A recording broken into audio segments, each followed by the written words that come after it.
Hi, everybody. Tina Brock, Producing Artistic Director here at the Idiopathic Radiculopathy Consortium in Philadelphia. I'm your host for Into the Absurd, a virtually existential dinner conversation. I do hope you'll join us the next 50 minutes. Sit back and relax as we explore the lives, the hearts, the minds, and the spirits of creators in Philadelphia region and around the world.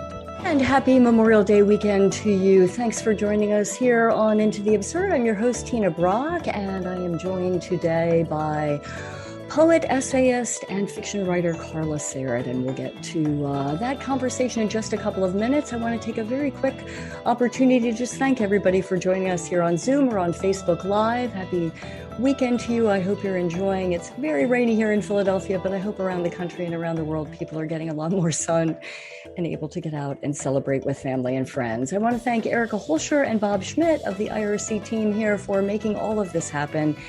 And it's hard to believe that it's almost been a year that we've been coming to you every Saturday at 5, and we couldn't do this show without them and without you in the audience. So thanks so much for being there with us. And we hope you'll put your questions and comments in the chat, and we'll do our very best to get to those today with our conversation with Carla. I am in front of a photograph of San Francisco, and that is where Carla is living now. I first got to know Carla as an audience member coming to Into the Absurd, or not Into the Absurd, coming into the IRC's shows as an audience member. And she is from the University of Pennsylvania, and we'll have her talk a lot more about that. So I think the best thing to do right now is just to get Carla Sarett to the table and welcome her to Into the Absurd. Hello, hello. Hello, Tina. Thank you so much. And let me just say that one of the bright spots of living in Philadelphia was IRC and your theater productions. And I miss them a great deal. I don't think San Francisco or most cities in the country have any equivalent. Oh, well, you're kind to say so. And I can't wait. We were talking about this before the show. I cannot wait to get back out onto the stage. And your background today reminds me of just the most beautiful scenic design of a production that one could possibly want. But it also reminds me of poetry, which is what we're here to talk about today, and essays. And I'd like to begin the conversation with your time at the University of Pennsylvania, your PhD, what you studied, and then what brought you out to San Francisco. My, that's a lot. It is a lot. So I began, I sort of fell into a doctorate, if that, I had been working in publishing in New York, and like a lot of young people, was at a loss as to what to do with my life. And I decided to go get a graduate degree. And out of a hat, I picked communications because I knew a certain professor at University of Pennsylvania through a friend of mine from Bennington, and her Bennington professor had gone there. And so I ended up getting a doctorate in communications and specializing in children's fantasy play, which was sort of on the fringes of what most people were studying, but I'd always been interested in imaginative play. And I did both my master's thesis and my doctorate crawling around preschools and studying the games that children played. And in my doctorate, I analyzed the games that children were playing that were based on television and film stories. So Jaws games, Star Wars games, Wonder Woman games, Superman games. And it was enormous fun. It was enormous fun. And the children were amazing. And you're never bored watching Imaginative Life. Mm-hmm. Had you been writing at the time you were getting your PhD? Had you been writing essays? Had you been writing poetry? No. So that part hadn't even. No, I never wanted to be a writer. I was not a child who wanted to be a writer. Why was that? I was a child who wanted to be an actress. I studied theater from the time I was a very little girl. I went to the American Academy of Dramatic Arts, and I wanted to be a Shakespearean actress. So when did that detour happen? I think I went out to Los Angeles. I went to UCLA, did some theater out there. And I sort of realized that the classical theater world that I had imagined really didn't exist that way in America. It really wasn't like you could just go and apply for a job and it didn't seem very realistic. So I began to sort of develop Plan B. And I've often said to young people, life is often what happens when you start thinking about Plan B. Mm-hmm. Was it that you felt that it would be hard to make a living at it, or in the classical I thought realm? I wasn't good looking enough for television and film. And I wasn't particularly eager to become better looking. To do those things that women do in order to become more glamorous. It's not at all that I felt insecure about the way I looked. I just know there's a very big difference between the way you look in real life and the way you look on camera. And that in order to get some of those roles in film and television, I was going to have to get involved in the world of appearance. Mm-hmm. And I can't say that I'm a radical feminist, but I am a feminist. And I didn't really want to get involved in the world of the body and appearance in that way. Mm-hmm. And I could see that was going to lead me there. Mm-hmm. Now, at stage, of course, it is different. And you don't have that same level of involvement. But I really probably lacked the way to think about how you would approach doing classical theater in America. I don't think I actually even had a roadmap of what you would do. So, but that had a permanent effect on the way I think about language and the way I think about writing. I think it is the biggest influence on me. The time you spent acting. Okay. Right. Because you've talked a lot about, or in our preparation for this, talked how film and television have so influenced your writing. And I guess I'd like to know, when you have an idea, how do you know whether it wants to be an essay or it wants to be a poem or it wants to be a piece of fiction? And where do your most fertile... Well, let me start with that question. Yeah, I think that's very interesting because I started writing fiction after my mother died. And I hadn't wanted to write fiction. I had thought I might start writing some sort of journal, or maybe a memoir, or maybe a family history, something like that. But what emerged was fiction. And I think you're writing fiction when you're mostly writing dialogue. Mm-hmm. When you see it in scenes, when you see the scenes happening and they have a certain structure and you can feel that 3-act structure happening. And I think 3-act structure even happens if you're writing a 1,000-word story. I will still think about it as having 3 distinct acts. And I do love writing dialogue. I act out all the parts. And if someone's making a joke, I'll laugh. And I love writing dialogue. But that is very, very different from the world of essays or the world of poetry. Because essays are not about speech and acts and dialogue. They are a different thing. They live in a different world. You can have dialogue in an essay, but it's not primarily about that. So you have to have some more overriding idea. And then it's a much more conscious process. We talked a little bit about how a lot of your poems they find themselves on buses, or they take place on buses. Were you on a bus when you thought about it? when you thought about, and I want to get to reading a couple of them later on in the show, but for instance, one of your poems is about a bus ride in the evening. Were you on the bus when you thought about that, or does it happen later and then you go back to that moment?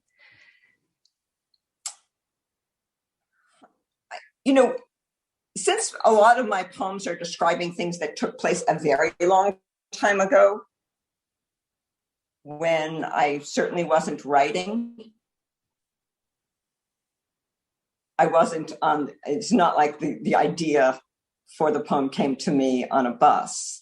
But it is often the case that because I do love taking buses, that ideas will come to me. I'm not somebody who carries a phone. I try not to carry phones with me. I try to actually experience rides as rides and let ideas come to me. So it is true that sometimes on another bus many years later, I will remember other rides and other days. But it is a rule of mine not to be at the mercy of myself, as a lot of people are. Mm-hmm. You've talked a lot about how meditation influences the writing or your writing or poetry. And I wonder if you could let us know when did that union become clear for you? I took up meditation after my husband's death. He had died at the end of 2018, very shortly after we'd moved to San Francisco. So there I was alone in a city. I really didn't have friends in the city. I'm not the kind of person who goes to groups or wanted to do that kind of therapy. So I took up meditation as a way to, I guess, reorganize my brain. And it became a very important part of my creative development. I began to experience life, thinking, memory, grief, loss, happiness in a much more immediate way. And I do feel that poetry is the language of those immediate feelings. Even if you were talking about an experience that happened 20 years ago, poetry is about the feelings that were really immediate at that time. So when you say, did it happen to me on a bus? No, it actually happened to me in meditation. And then those very immediate feelings began to flow through me in a very natural way. And when I started to write, instead of writing a short story or an essay, which I had been writing, what came out, I realized, were poems. And at first, I didn't know they were poems. So I sent them to some poets. And I said, is this a poem? Did I write a poem? And they said, oh, well, this is a poem. I said, how could I write a poem? I said, well, that's what you did. You should keep doing it.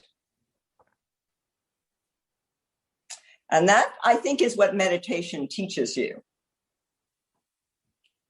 To just do it. To let your brain do what it wants to do. Not to tell your brain what to do. To let your brain lead you naturally. And I think it is why so many poets meditate.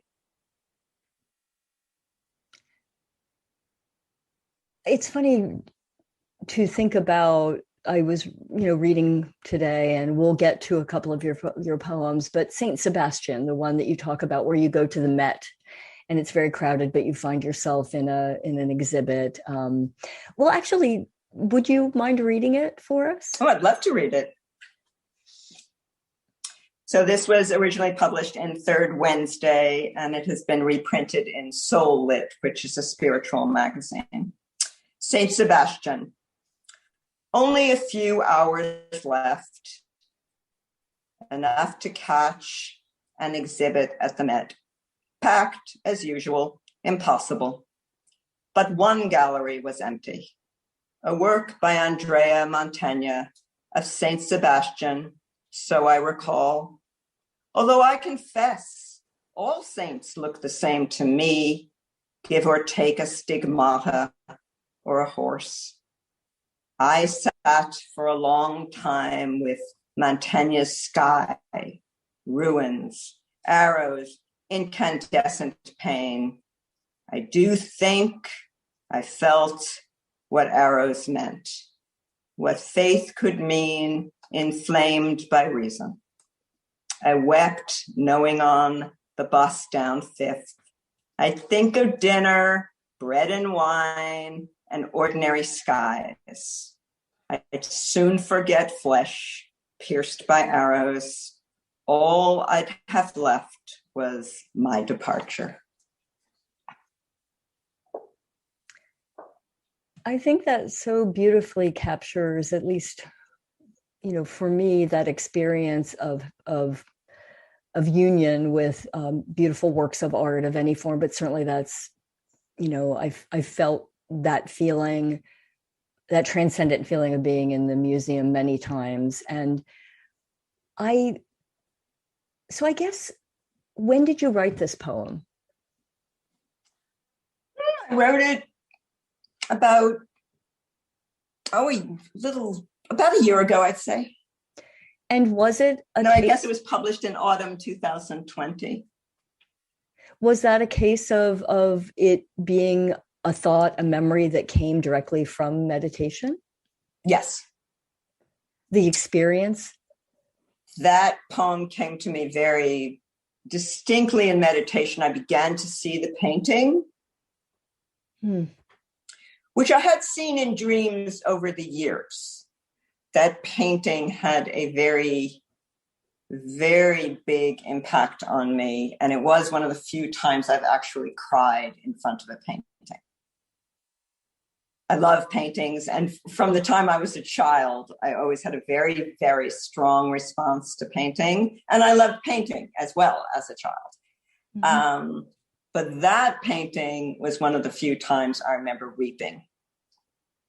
And so in the meditation, the image came to me, and also the image of myself on the bus, going down. Mm-hmm. So it comes in that way. But what comes to you most of all in the meditation is the emotion that you may have forgotten. In other words, you may remember the painting and you may remember the bus ride, but we tend to get very murky about why we were crying, what it is, and that comes to you. So do you feel that it sounds as though this process for you in writing poetry is a very different one than what happens when you're writing? So do you find yourself in phases where you are spending more time, like for instance, since 2018, are you spending more time writing poetry now? Do you get in is it just directly tied to your meditation, and so your output is linked more specifically to that? Interesting question, because the first things I did after my husband died, I did write The Looking Glass. I did write this novella. Mm-hmm. And I think that process came very naturally and was the result of a lot of research I had been doing on forgotten female artists. Mm-hmm. And so that work also flowed very easily. It felt, and the characters became so real to me. My goodness. I mean, it's hard for me to believe that I made them up because they were so real to me. And letting go of them was very hard because I had become so intimate with them. So it is a very different process. It is a very different process. So I think that for me to get involved with fiction again, it's this reluctance on my part to end things. The problem with fiction is it has to have beginnings, middles, and ends. Mm-hmm. Poems aren't really like that. They're mm-hmm. more like moments that you can keep on going. Mm-hmm. And there is something sort of artificial about ending a novel. And you just end it because a novel needs an ending. Right. But is the desire that you want the story to continue to go on? I mean, would you continue? I have thought about writing a follow-up to The Looking Glass because I feel like there's another story. So, but I would have to, again, your brain, you're right. There are different phases that your brain goes through in creative life. And so you would have to then re-immerse yourself in the world of structure. Mm-hmm. Theater, fiction, they're structured. They need acts, they need peaks, they need valleys, they need structure. Essays and poems are not like that. They need turns, but they don't really have that same, I must have a middle. And as you know, in theater and fiction, the big problem is the middle. Mm-hmm. Do you feel that so in 2018, when you were writing a lot of poetry and you immersed yourself in writing The Looking Glass, how did you end up leaving it? Well, with The Looking Glass, because The Looking Glass is structured as a series of linked short stories, it's not written in a completely conventional way for a novel. I wanted to leave it with the mystery somewhat unresolved. I knew that where I wanted it to end, that I didn't want it to be that you know exactly what's happened at the end. I wanted it to have a little bit of a question mark at the end, because I think that's a big question mark we have about women in art in general. You know, what happened to so many of these female artists that we know we got discovered centuries later or in someone's attic. But it was very hard to leave it. It was very hard to leave it.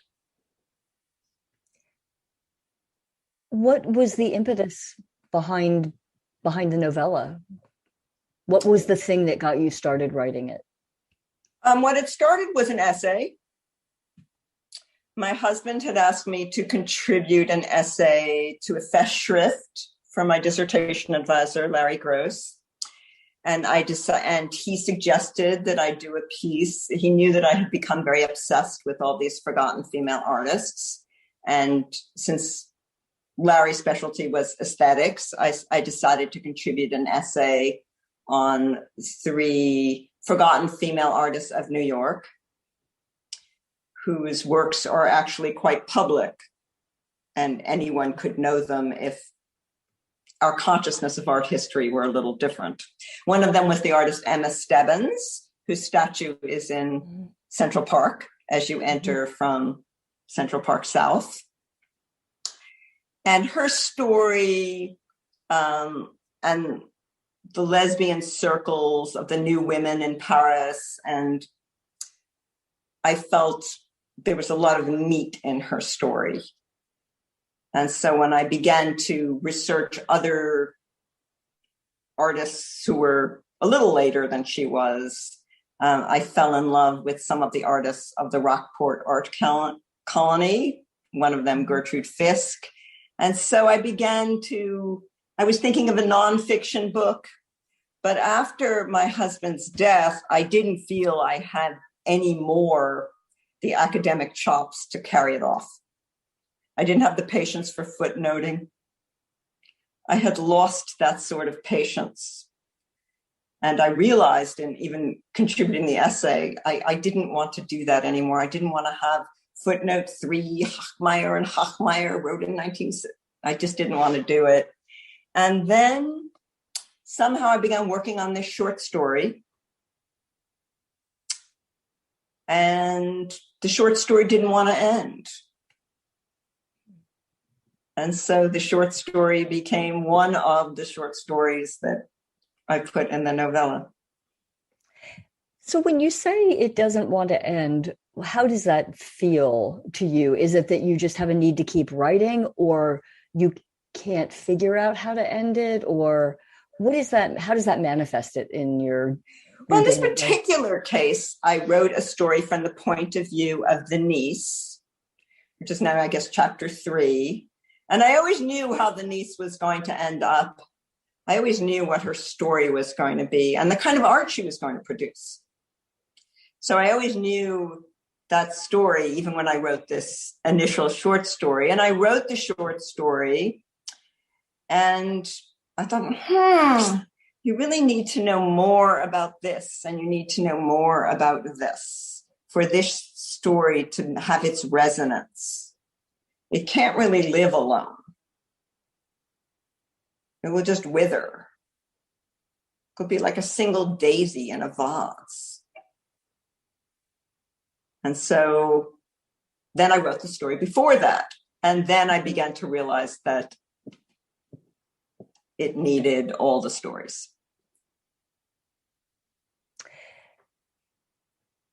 I'm thinking back to earlier in the conversation when you sent the poem to your poet friends to say, is this a poem? And I guess at what point did you start to feel as though I'm a poet? Well, I still don't feel that way. I mean, because I started writing late in life, writing fiction, I had always published a lot in business. I'd always been a very fluid writer. When I first started writing fiction, I just thought it was going to be a hobby. Because I was still running a very successful business. And I thought, well, this is just what I do to be less crazy. But that's actually not a bad reason to write or be involved in the arts in general, to be less crazy, to find a way of making sense of the world we're in. So it was a similar process of, this is what's happening. I seem to be publishing short stories. Who would have thought this?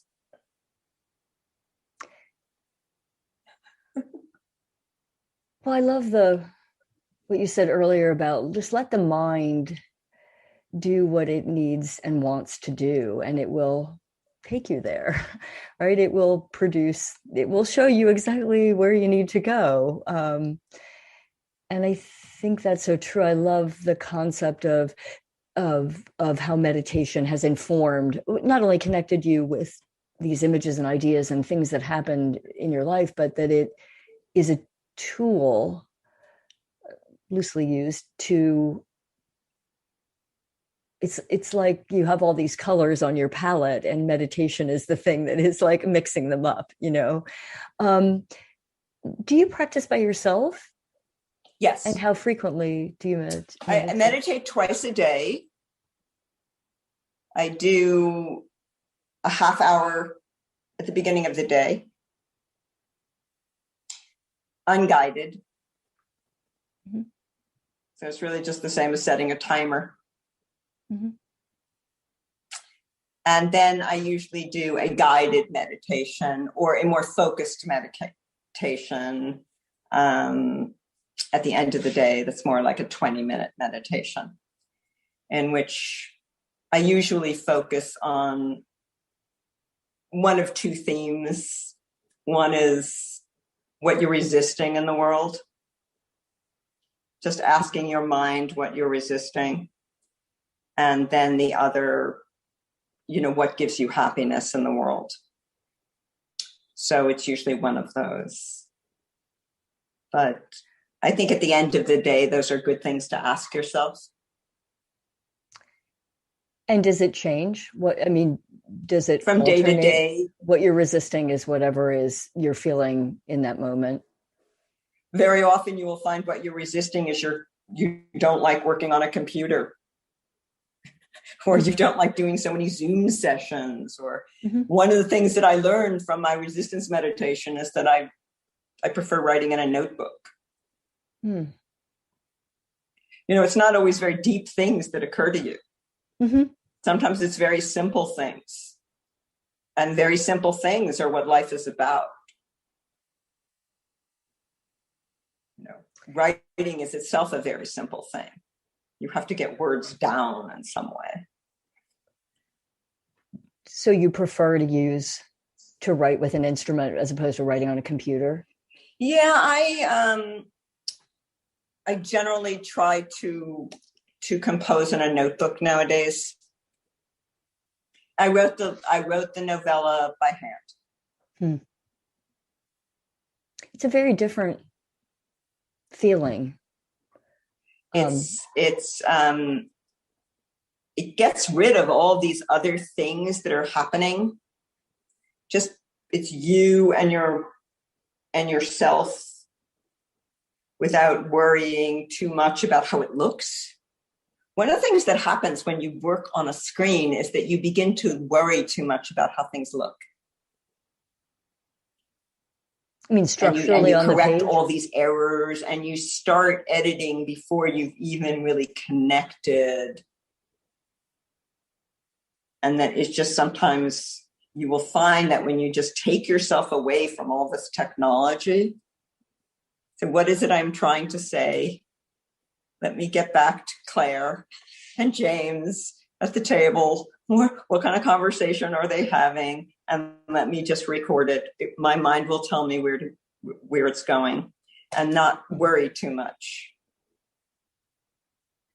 Because editing is a very different thing. And computers are great for editing. Do you have a specific place that you write in your home?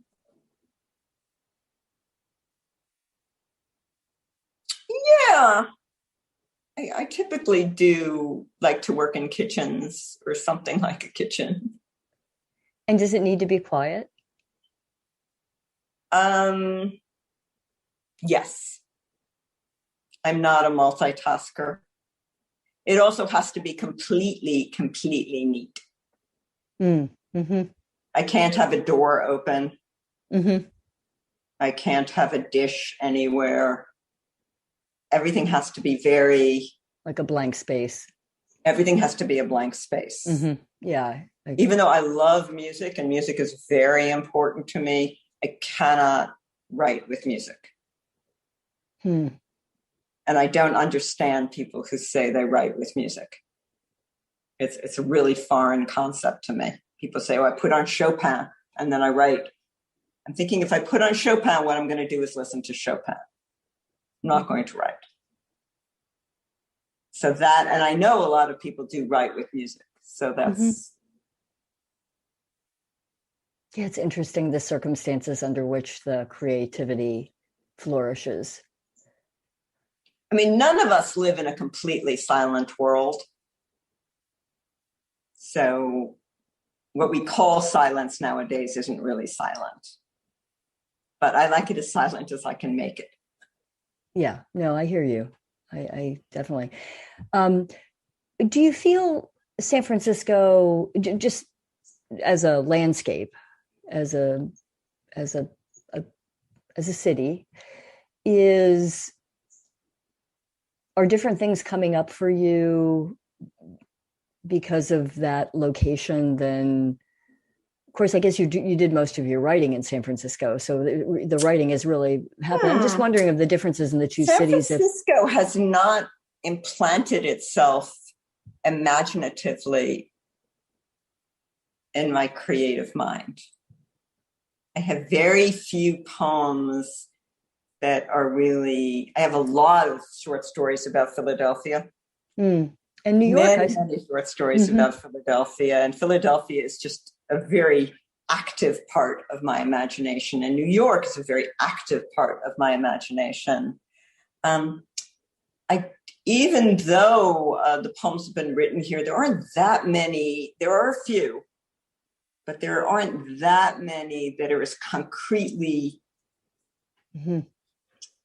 situated in San Francisco as you would expect. As you would expect. I haven't really fallen in love with the city in the way I fell in love with Philadelphia. Also, how many years has it been? Just a couple, right? So yeah, it's also, I mean, it's just where your brain connects, and yeah, it's interesting to me. I mean, I do have some that are in San Francisco, but I keep waiting for that more romantic feeling when I look at the Bay Bridge, and I love cable car didn't make you want to write a poem today, Carla. Exactly. and I have bought books of San Francisco poetry to kind of stimulate me, but you have to go where your mind goes. Yeah. You have to go where your mind goes. Here's a question, a couple of questions here. When you're writing a story, do you know where it's going, or at least where at least what the ending is? No.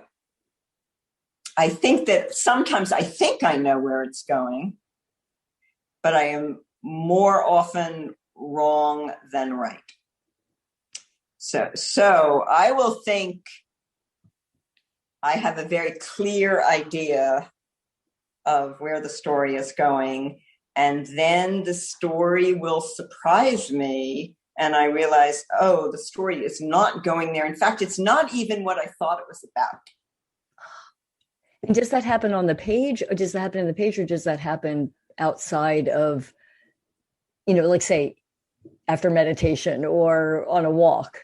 That this discovery comes to. No, it actually happens in the process of writing. Writing is similar to meditation in that your brain becomes very, very focused. And it becomes, when you're writing the story, you are in the story. You are with that character or that landscape. And you thought you were writing a story about, and then it turns out that is not what you were writing the story about. And the writing will tell you where the story, what it's really about. And I would say that happens more often than not. But I think it's good to know where you're going. Now, there are people, novels are different, because you do need to, in a conventional novel, it does need to have a more organized plot. But that's one of the joys of writing short stories, is that they can really take you off the diving board. And you're like, wow, I really didn't think I was writing a story about this. And who knew? That's so fascinating. But I guess like art forms, you on stage, you have a structure, and you're working probably much more tightly to that structure. You're not changing the story, but things can often be, the mind can just be so surprising in how it interprets things on any given day. How you could be doing the same thing, for weeks straight, and then suddenly there's the interpretation on a line in a show. So one night it's just, you're doing the seagull. You can read it. You could play it 100 different ways, and you will be right every time.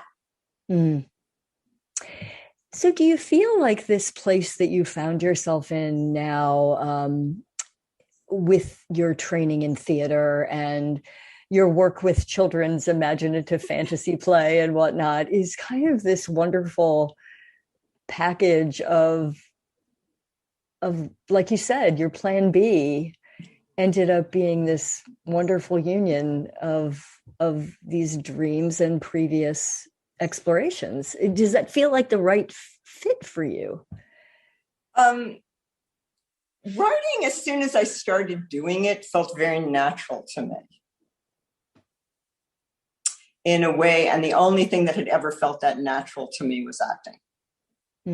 Everything else felt like There was a lot of effort involved. And writing does feel like a very natural, it seems like my brain works. It makes up stories very easily. It creates dialogue very easily. It just does that very easily. I can sit down, if you ask me to invent a story about you and me having lunch in Philadelphia, I could write 20 different plots. It's the way my brain works. It's a very natural thing for my brain to do. It doesn't feel so. Yeah, I guess I always say to young people, you just do not know what you're going to want to do. Because if you had told me I would ever want to write fiction or write poetry, I would have just blinked.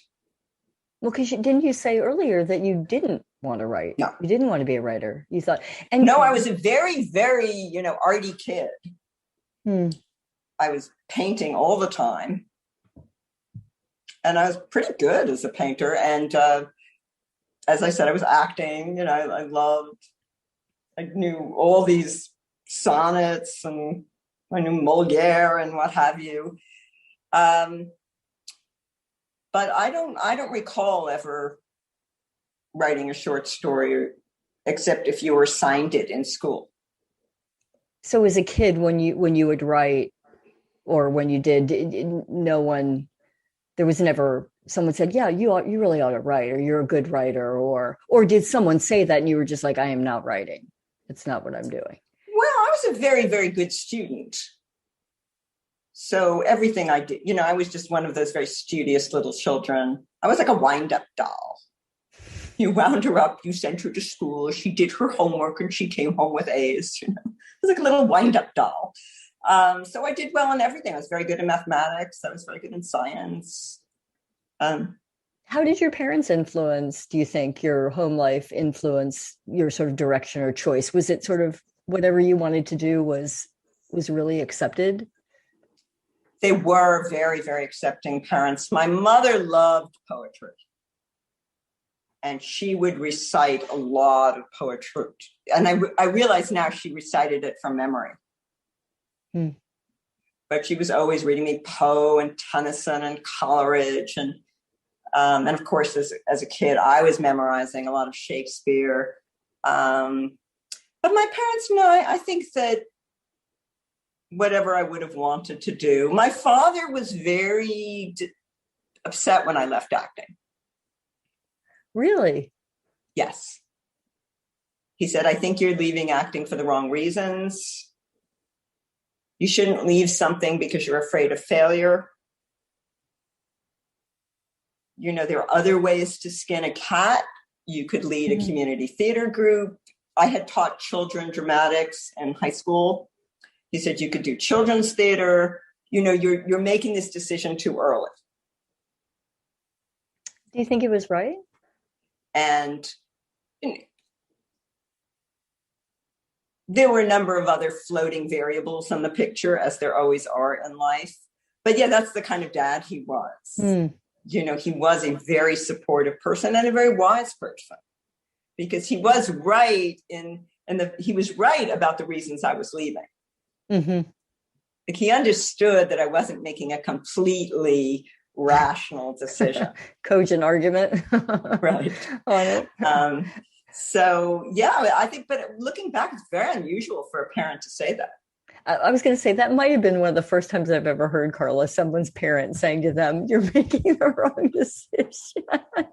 I think it's a great story. You must stay. That's really interesting.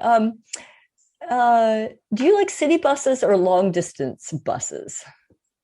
I like city buses because I like the experience of people getting on and off. I love seeing people interacting on city buses and where they're going to go. And I make up stories about where they're going. Like, are they going to meet their boyfriend? Are they visiting their mother? Are they going to the museum? And you don't really get to do that on a long distance bus. Yeah, there's there's less acts in a long distance bus ride, right? Like in a short distance, you can have a lot of acts in the same play because people get on and off, and yeah. And nowadays with long distance travel, I mean, I used to love Amtrak in the days when people would talk to you. But nowadays with computers and cell phones, nobody talks to anyone else on a train. So what is the point of it? You don't really get the whole feeling of meeting strangers on a train and hearing all their wonderful stories. Yeah. So that whole experience that... Yeah. Stranger on a train, right? Yeah. You don't really have that anymore because much more likely you sit down and somebody is just staring into a laptop. Or having a very loud conversation that, yeah. But no, that I would like. Well, on a phone, I was thinking more. If they're having an argument with their boyfriend and I can hear it. You can write a story about it. I'm in heaven. That's true. It can be very dramatic. That's true. How do you think your study, your PhD studies, I'm really fascinated with this children's imaginative play. How does that find its way into your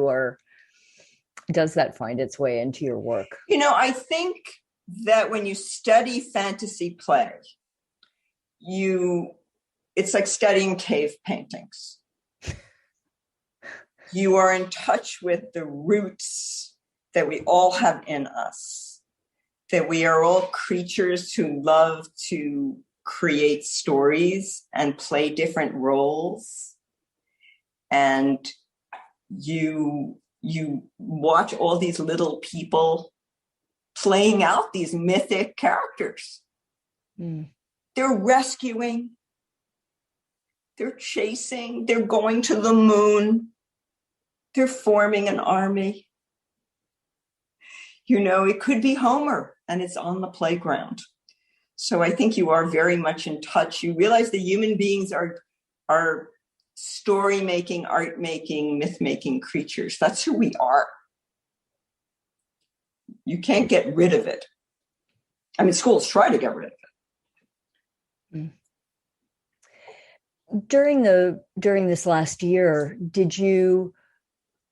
was there a particular spark or that was happening for you in that storytelling aspect? Did you feel a particular urge to be creating more, or were you creating less? I wrote an amazing amount of poetry during the pandemic. So I would have to say that for me, because I do well when I'm with my own brain, and there wasn't a lot of interruption, for me, it was an intensely creative period. It's a sad period. This is the first time in my life I've ever been alone.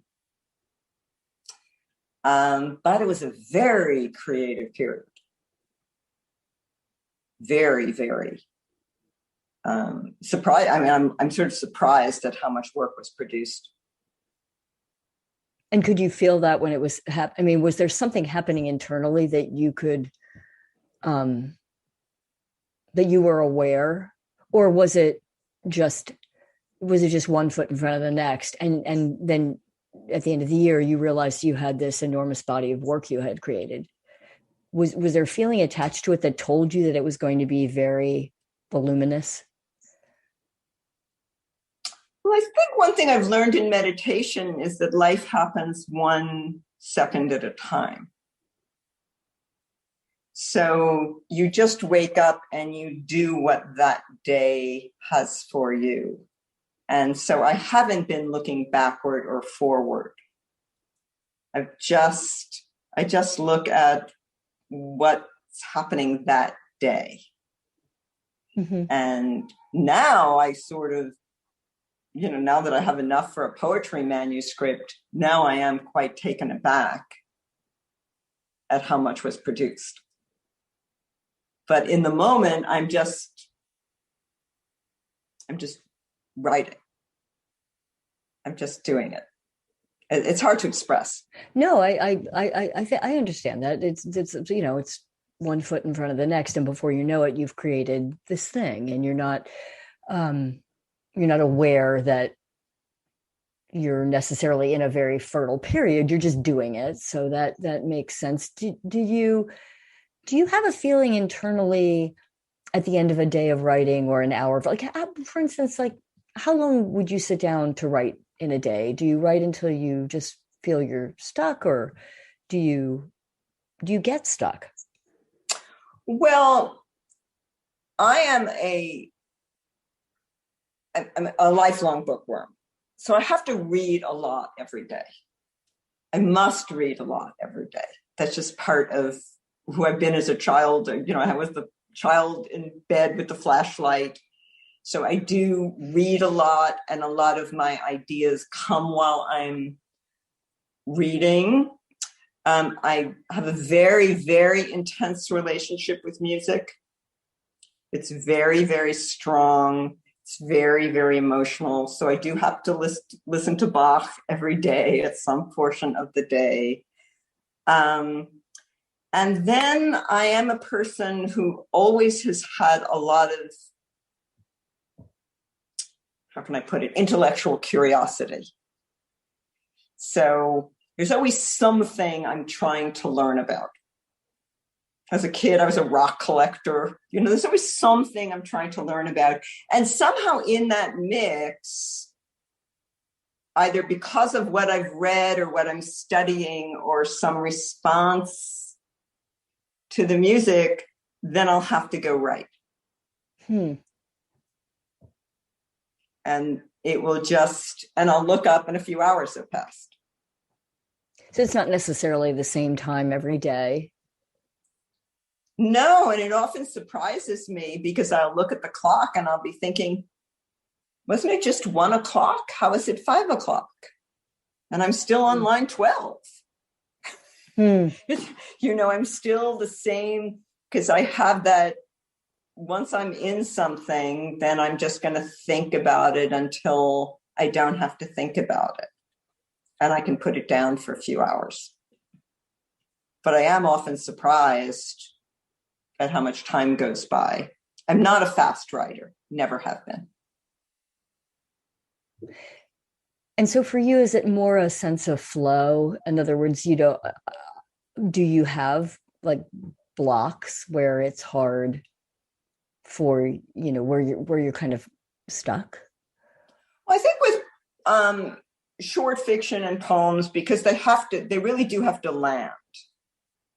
A poem has to, they have to end. They have to have that turn, have that ending.